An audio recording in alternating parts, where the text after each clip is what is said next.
ভাগ্য পরিবর্তন করতে চাইলে তিনটি গোপন আমল কখনো ছাড়বেন না। এই তিনটি আমল আপনি সারা জীবন করে যাবেন, ইনশাআল্লাহ আপনার ভাগ্য পরিবর্তন হয়ে যাবে।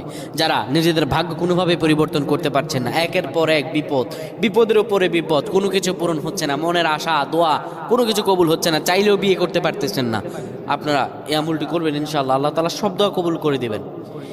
যারা ভাগ্য পরিবর্তন করতে চান, এক নম্বরে তারা যে আমলটা করবেন সেটা হলো ইমানের ওপর অটল অবিচল থাকা। ইমান ছাড়া অন্য কোনো আমল করতে পারবেন না।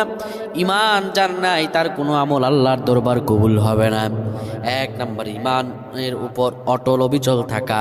দুই নম্বরে আল্লাহর আনুগত্য করা, আতি আল্লাহ, আল্লাহর আনুগত্য, আতিউর রাসূল, এবং রাসূলের আনুগত্য করতে হবে। তিন নম্বরে দোয়া করা, গোপনে দোয়া করবেন, মানুষের সামনে। অনেকে আমরা আছি মানুষের দেখানোর জন্য দোয়া করি। রাসূল